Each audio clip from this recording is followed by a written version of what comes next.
World War I research. Even though World War I is rapidly fading into the mists of history, professors still assign research papers on it. As distant and elusive as the Napoleonic Wars or even the Middle Ages, World War I had a colossal impact on the 20th century. Ending less than a decade from the centennial of the outbreak of World War I, the world that spawned the Great War is alien and bewildering. Millions upon millions of men were slaughtered in the trenches between 1914 and 1918. Occasional World War I battles recorded 1 million casualties. One clear factor about the war that caused World War I is clear. The system of alliances and militarism that existed in the summer of 1914 made World War I inevitable. The outbreak of World War I is clear and concise. On June 28, 1914, the Archduke Franz Ferdinand, heir to the throne of Austria-Hungary, and his wife were assassinated in Sarajevo.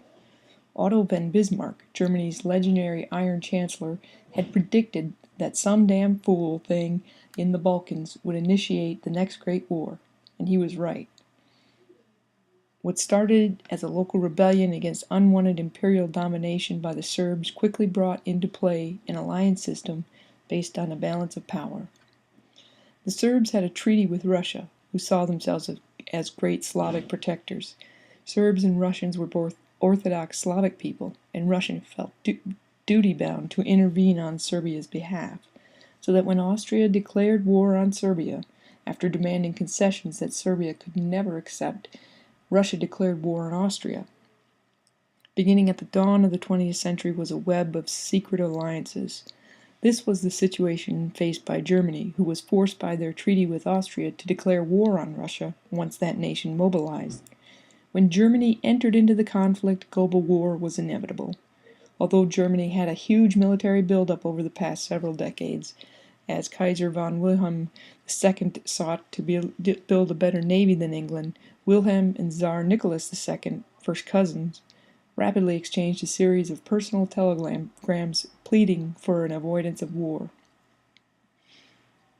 Many knew that Russia had a treaty with France. Therefore, years earlier, they had developed the Schefflin Plan for fighting a two-front war. The plan called for invading France and knocking out the closer power before Russian forces could reach the German frontier.